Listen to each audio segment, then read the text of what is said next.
월 96만 원. 그 돈으로 한 달을 살 수 있을까요? 아니, 더 정확하게 물어볼게요. 월세 내고, 공과금 내고, 약값 내고 나서 남은 돈 55만 원으로 하루하루를 버틸 수 있을까요? 오늘 제가 들려드릴 이야기는 먼 나라 이야기가 아닙니다. 지금 이 순간 서울 외곽 어딘가의 반지하 계단 아래에서 실제로 살아가고 있는 67살 남자의 이야기입니다. 그분 이름은 이상국 씨. 아내도 자식도 통장 잔고도 없이 오직 연금 96만 원 하나만으로 하루를 살아내고 있는 분입니다. 이 이야기를 끝까지 들어주셨으면 합니다. 왜냐하면 상국 씨의 하루는 어쩌면 지금 여러분 주변 누군가의 하루일 수도 있고 어쩌면 10년 뒤 우리 자신의 하루일 수도 있으니까요. 새벽 4시 반 아무도 깨우지 않았는데 눈이 떠집니다. 알람이 있는 것도 아닙니다. 그냥 눈이 떠집니다. 상국 씨는 요즘 거의 매일 새벽 4시 반이면 저절로 눈을 뜹니다. 나이가 들면 그렇게 된다고들 하죠. 몸이 먼저 알아서 일어난다고. 하지만 솔직히 말씀드리면 상국 씨는 잠을 깊이 잔 적이 언제인지 기억도 잘 나지 않는다고 합니다. 그냥 눈을 감았다가 뜨는 것과 진짜로 자는 것의 경계가 점점 흐릿해졌다고요. 눈을 뜨면 제일 먼저 천장이 보입니다. 반지하 방의 천장은 낮습니다. 형광등 하나, 얼룩 몇 개, 모서리에 아주 작게 번진 곰팡이 자국. 매일 아침 같은 천장을 보면서 상국 씨는 생각합니다.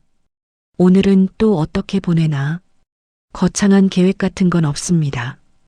그냥 오늘 하루를 어떻게 통과하느냐는 거죠. 창문 쪽으로 고개를 돌립니다. 반지하라서 창이 낮아요. 창문 너머로 보이는 건 사람들의 발목입니다. 아니면 지나가는 고양이 발바닥. 그게 전부예요. 이른 새벽에는 지나다니는 사람도 없으니 창문 너머가 그냥 어둡습니다. 여름에는 빗물이 창틀을 두드리고 겨울에는 외풍이 문틈 사이로 스며들어요. 봄이 와도 햇살이 방 안까지 들어오지 않습니다. 반지하는 그런 곳이에요. 세상이 한 뼘 위에서 흘러가는 곳. 자신은 그 아래에서 올려다보는 곳. 상국 씨가 사는 곳은 경북 외곽의 낡은 주택가입니다. 골목 안쪽으로 들어가서 지하로 내려가는 계단을 찾아야 해요. 계단은 5칸. 내려가면 문이 하나 있고 그 문을 열면 상국 씨의 세계가 나옵니다. 보증금 300만 원에 월세 27만 원. 방 하나, 부엌 하나, 화장실 하나. 그게 전부입니다. 평수로 치면 5평이 조금 넘을까요? 거기서 67 남자가 하루하루를 보내고 있습니다. 상국 씨는 일어나자마자 물을 끓입니다. 전기포트를 씁니다. 가스비가 아까워서요. 커피 믹스 한 봉지를 뜯어서 종이컵에 붓고 뜨거운 물을 부으면 그게 아침입니다. 밥은 나중에 합니다. 일단 이걸로 하루를 엽니다. 텔레비전을 켭니다. 아직 뉴스가 나오기 전 시간이라 홈쇼핑이 나와요. 끄지 않습니다. 상국 씨는 말합니다.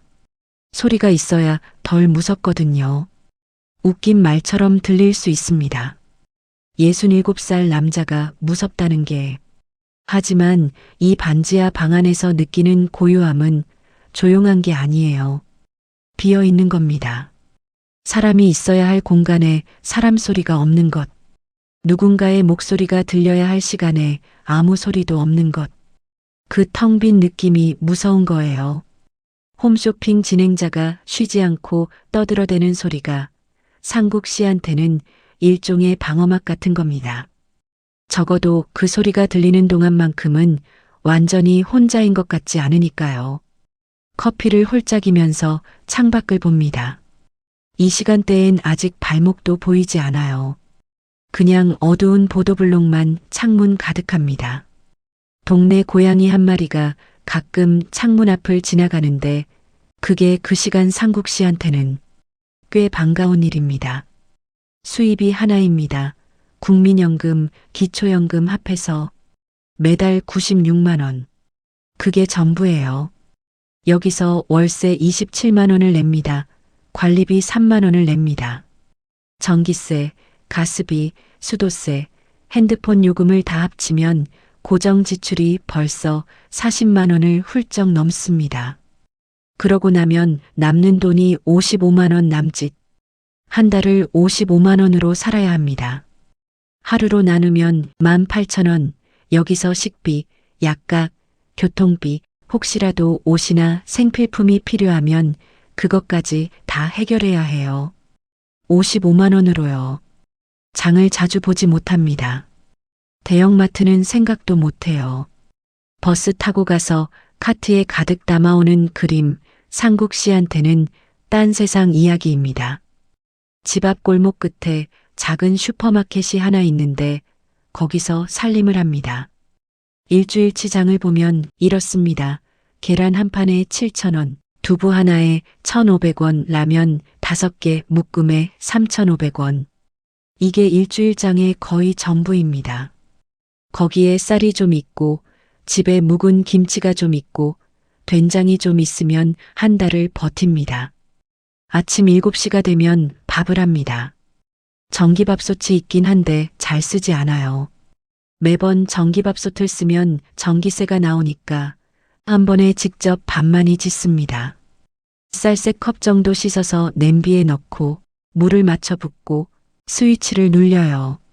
국은 없는 날이 더 많습니다. 있어도 된장국이나 묵은 김치 넣어 끓인 찌개 정도예요.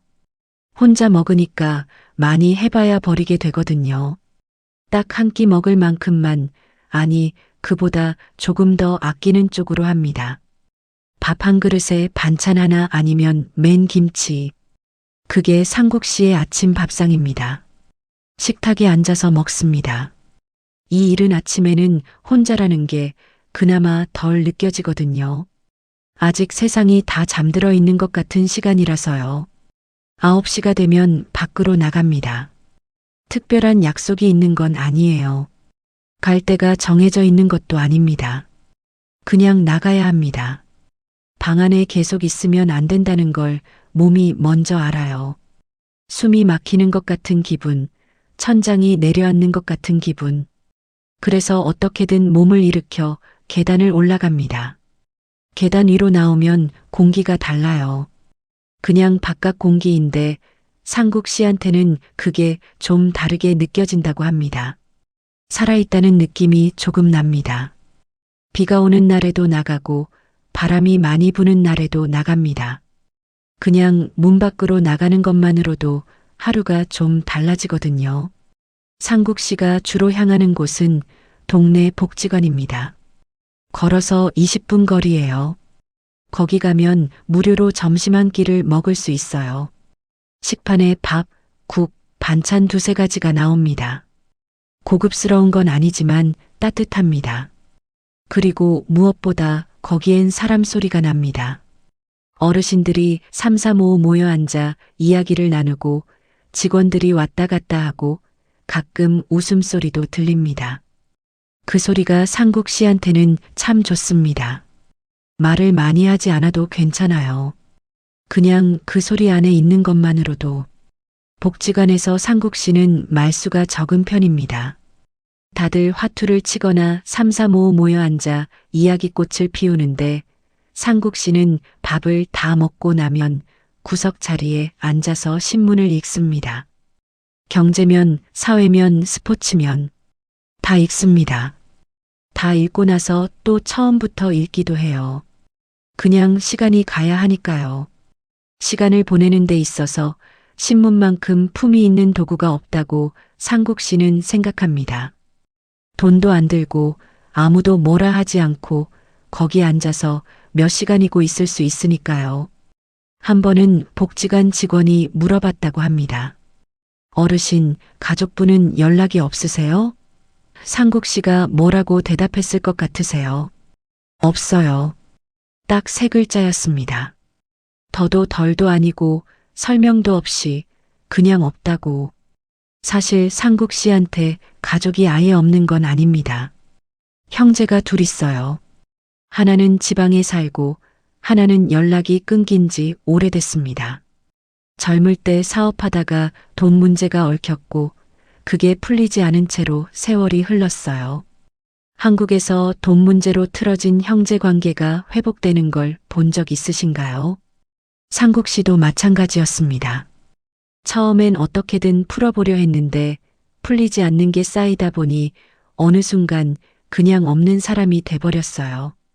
결혼은 43세 했습니다. 늦은 결혼이었죠. 그 전까지는 일만 했어요. 건설 현장, 공장, 막노동까지 안 해본 일이 없었습니다. 손이 거칠어질 때까지 일했는데 모인 게 없었어요. 젊을 때 열심히 산다고 다 되는 게 아니라는 걸 상국 씨는 몸으로 배웠습니다. 43세 어렵게 만난 아내와 결혼했고 그 후 3년 동안만큼은 상국 씨 인생에서 제일 따뜻한 시간이었을 거예요. 아이는 없었지만 둘이 있었으니까요. 그런데 결혼한 지 3년 만에 아내가 세상을 떠났습니다. 병이었어요. 갑작스러웠습니다. 오래 앓은 것도 아니었는데 어느 날 갑자기 그렇게 됐어요. 그게 벌써 20년도 훨씬 전 일입니다. 46에 혼자가 된 거예요. 그 후로 지금까지 쭉 혼자입니다. 재혼을 생각해보지 않은 건 아니었어요.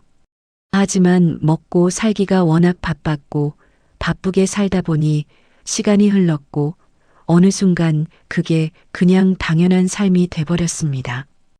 혼자 사는 게 이상한 게 아니라 그냥 자기 삶의 형태가 된 거예요. 그렇게 20여 년이 지났습니다. 복지관을 나서면 상국 씨는 걷습니다.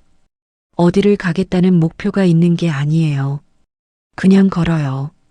동네를 한 바퀴 돌고 공원 벤치에 앉았다가 일어나고 마트 앞에서 잠깐 서서 유리창 너머 텔레비전을 보기도 합니다. 1시간, 2시간. 다리가 뻐근해질 때까지 걷다가 집으로 돌아와요. 걷는 게 무슨 즐거움이 있겠냐고 생각하실 수 있어요. 하지만 상국 씨한테 이 걷기는 단순한 운동이 아닙니다. 이게 없으면 하루가 너무 길어요. 복지관에서 돌아와서 저녁까지 그 시간을 방 안에서만 보내면 숨이 막힐 것 같다는 거예요.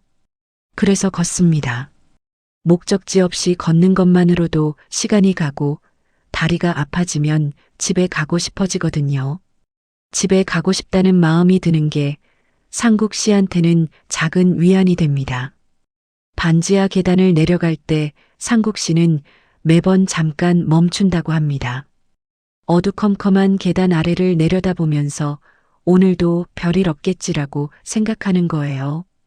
별일 없다는 게 좋은 일이 생기길 바라는 말이 아닙니다. 그냥 무사히 이 하루가 넘어가길 바라는 거예요. 큰 기대가 없는 사람의 소원은 그런 식으로 작아집니다. 상국 씨한테 물어봤습니다. 하루 중에 어떤 시간이 제일 힘드냐고요.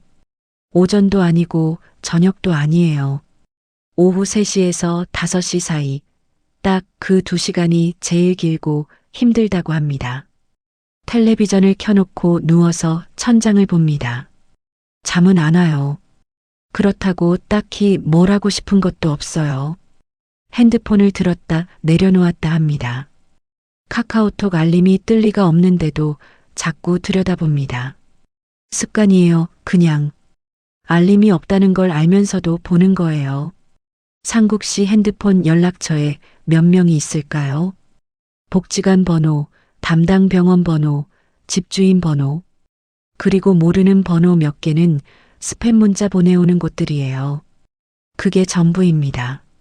전화를 받는 사람보다 전화를 걸 사람이 없는 게 더 문제예요. 누군가한테 나 오늘 좀 힘들었어 하고 문자를 보낼 사람이 없다는 게, 그 2글자짜리 답장을 기다릴 상대가 없다는 게, 이 오후 2시간이 상국 씨한테는 가장 긴 시간입니다. 시계를 보면 15분밖에 안 지났는데 30분은 지난 것 같은 느낌. 그 시간을 매일 통과해야 해요. 저녁은 간단합니다. 아침에 남은 밥에 계란 하나 풀어 볶음밥을 만들거나 아니면 라면 한 봉지예요. 냄비를 들고 텔레비전 앞으로 갑니다. 식탁에 앉아서 혼자 먹으면 더 쓸쓸한 것 같아서요. 텔레비전을 보면서 먹으면 누군가랑 같이 밥 먹는 기분이 든다고 합니다. 물론 아니라는 거 압니다. 그래도 그렇게라도 하는 게 낫거든요. 저녁을 먹고 나면 상국 씨한테 작은 의식이 하나 있습니다. 따뜻한 물 한 컵을 마시는 거예요. 아내가 살아있을 때 늘 하던 말이 있었거든요. 밥 먹고 나서 따뜻한 물 마셔야 소화가 돼. 그게 습관이 돼서 아내가 떠난 20년이 지난 지금도 저녁밥 먹고 나면 꼭 따뜻한 물 한 컵을 마십니다. 아내는 없지만 그 물 한 컵만큼은 아직도 그 시간에 그 자리에 있습니다. 어떤 날은 아내 생각이 많이 납니다. 꿈에도 나오고 멍하니 천장 보고 있을 때도 생각납니다. 보고 싶다는 말을 할 데가 없어요. 그 말을 들어줄 사람이 없으니까요. 그냥 혼자 앉아서 생각하다가 한숨 한 번 내쉬고 그걸로 끝입니다. 눈물이 날 것 같을 때도 있는데 요즘은 잘 나오지도 않는다고 해요. 20년이 지나다 보니 슬픔도 단련이 된 모양입니다. 밤 9시가 되면 씻습니다. 반지하 화장실은 환기가 잘 안 돼서 늘 축축해요. 겨울엔 특히 심하죠. 온수는 나오는데 수압이 약합니다. 샤워를 길게 할 수가 없어요. 수도세가 아깝기도 하고 수압이 약하면 몸 씻기도 귀찮아지거든요. 빨리 씻고 나와서 수건으로 닦습니다. 씻고 나면 약을 먹습니다. 혈압약, 당뇨약, 관절약. 3가지예요. 약봉지를 하나씩 뜯을 때 작은 소리가 납니다. 그 소리가 상국 씨한테는 하루의 마침표 같은 거라고 합니다. 이 약만 먹으면 오늘 하루가 끝나는 거예요. 잠자리에 누우면서 오늘 하루를 돌아봅니다. 오늘 내가 말을 몇 마디나 했나? 복지관 직원한테 잘 먹었습니다. 슈퍼 아저씨한테 이거 얼마예요? 그게 다예요.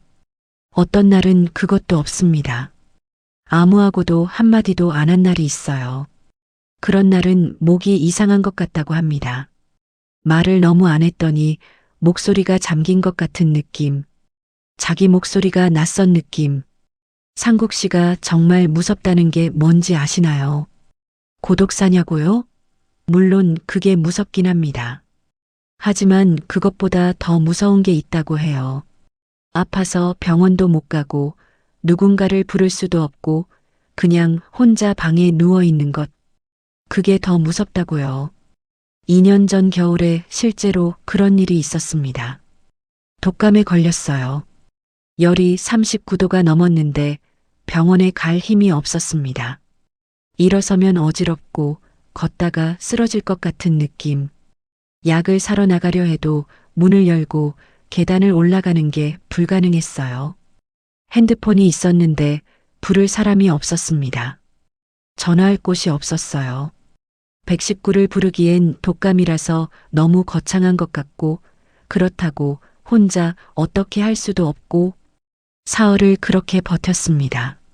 물을 마시고 누워서 버텼어요. 먹은 것도 없고 아무것도 없이 그냥 버텼습니다. 사흘째 되던 날 열이 내렸을 때 처음 든 생각이 살았다였대요. 살았다는 게 기쁜 감정이 아니었습니다. 그냥 안도였어요. 아, 이번엔 넘겼구나. 이번에는 그냥 지나가는구나. 그 이야기를 들으면서 생각했습니다. 만약 그 사흘 동안 열이 더 올라갔다면, 만약 더 심각한 상황이 됐다면, 과연 누가 알았을까요? 언제 알았을까요? 이 나라에 상국 씨 같은 분이 몇 명이나 계실까요? 통계를 이야기하겠습니다. 하지만 이 숫자는 숫자가 아닙니다. 각각의 숫자 뒤에는 상국 씨 같은 사람이 있습니다. 2023년 기준으로 전국 독거노인 수는 200만 명을 훌쩍 넘겼습니다. 200만 명. 그중 상당수가 월 80만 원 미만의 소득으로 살아가고 있어요. 2026년 현재 기초연금 최대 수령액은 월 34만 원 수준입니다. 국민연금까지 합쳐도 100만 원이 안 되는 분들이 수두룩합니다. 상국 씨는 그나마 국민연금, 기초연금 96만 원을 받으니까 그 중에서 형편이 조금이나마 나은 편에 속할 수도 있어요. 기초연금만 받는 분들은 어떻게 사시는 걸까요? 고독사 통계도 있습니다. 매년 3,000명 이상의 노인이 아무도 모르는 사이에 혼자 숨을 거둡니다. 발견되기까지 며칠이 걸리는 경우도 있고 몇 주가 지나서 이웃이 냄새로 알게 되는 경우도 있습니다. 뉴스에서 잠깐 나오고 사라지지만 그 숫자 하나하나 뒤에 이름이 있었고 그 이름 뒤에 살아온 세월이 있었습니다. 평생 일하고 누군가를 사랑하고 무언가를 꿈꿨던 사람이요. 왜 이렇게 됐을까요? 상국 씨도 젊을 때는 열심히 일했습니다. 건설 현장에서, 공장에서, 막노동 현장에서 손이 거칠어질 때까지 일했어요. 그런데 그 노동이 노후를 보장해주지 않았습니다. 비정규직, 일용직, 자영업 실패, 국민연금에 꾸준히 가입할 수 없는 환경에서 일한 세대가 지금 노인이 됐습니다. 이건 개인의 실패가 아니에요. 시스템의 문제입니다. 마지막으로 상국 씨한테 물었습니다. 지금 제일 원하는 게 뭐냐고요. 대단한 걸 말하지 않았어요. 여행을 가고 싶다거나 돈이 더 생겼으면 좋겠다거나 그런 말이 아니었습니다. 봄에 창문 너머로 햇살이 좀 들어왔으면 좋겠어요. 반지하라서 잘 안 들어오거든요. 그 말이 오래 마음에 남습니다. 햇살 한 줌. 그게 바라는 전부입니다. 평생 일했고 평생 성실했고 이제 67이 돼서 반지하에서 살고 있는 이 남자가 원하는 게 햇살 한 줌이에요. 우리는 종종 노후를 준비해야 한다고 말합니다. 연금 계산하고 적금 들고 부동산 생각하고 하지만 상국 씨 세대는 그걸 준비할 여유가 없이 살았던 분들이 많습니다. 그분들이 지금 이 나라의 반지하에서 옥탑방에서 고시원에서 하루하루를 버티고 있습니다. 200만 명이요. 서울 시민의 5명 중 1명 이상이 그런 처지라면 이건 더 이상 남의 이야기가 아닙니다. 상국 씨는 오늘도 그 방에 있습니다. 아마 오늘 아침도 새벽 4시 반에 눈이 떴을 거예요. 전기포트로 물을 끓이고 커피 믹스 한 봉지를 종이컵에 부었을 거고 홈쇼핑 소리를 배경으로 창문 너머 보도블록을 봤을 겁니다. 복지관에 가서 밥을 먹고 신문을 읽고 오후에 동네를 걷다가 반지하 계단 앞에서 잠깐 멈췄을 겁니다. 저녁을 텔레비전 앞에서 혼자 먹고 따뜻한 물 한 컵을 마시고 약새 알을 먹고 누웠을 겁니다. 오늘 말을 몇 마디나 했나 생각하면서요. 극적인 것도 없어요. 누가 봐주길 바라지도 않습니다. 그냥 조용히 매일매일 살아내고 있습니다. 그게 더 마음에 걸립니다. 크게 힘들다고 소리를 지르지도 않고 불행하다고 과장하지도 않고 그냥 묵묵히 그 반지하에서 하루를 버텨내는 것. 그게 상국 씨의 삶이에요. 여러분이 이 이야기를 끝까지 들어주셨다는 건 아직 상국 씨 같은 분들에게 관심이 있다는 거라고 생각합니다. 그 관심이 작아 보여도 괜찮아요. 이런 현실이 있다는 걸 아는 것, 이런 이야기가 더 많은 사람에게 닿는 것, 그게 시작입니다. 오늘 하루 주변에 혼자 사시는 어르신이 계신다면 안부 문자 한 통 보내보시는 건 어떨까요? 거창하지 않아도 됩니다. 요즘 어떻게 지내세요? 그 한마디면 충분합니다. 그 한마디가 누군가의 오늘을 버티게 해줄 수 있습니다. 어떤 날은 그 문자 한 통이 그날 들은 유일한 사람 목소리일 수도 있으니까요. 저는 앞으로도 이런 이야기를 들고 오겠습니다. 화려하지 않지만 누군가의 진짜 하루, 통계 뒤에 숨어 있는 사람들의 이름. 그 이야기를 계속하겠습니다. 오늘도 끝까지 들어주셔서 진심으로 감사합니다.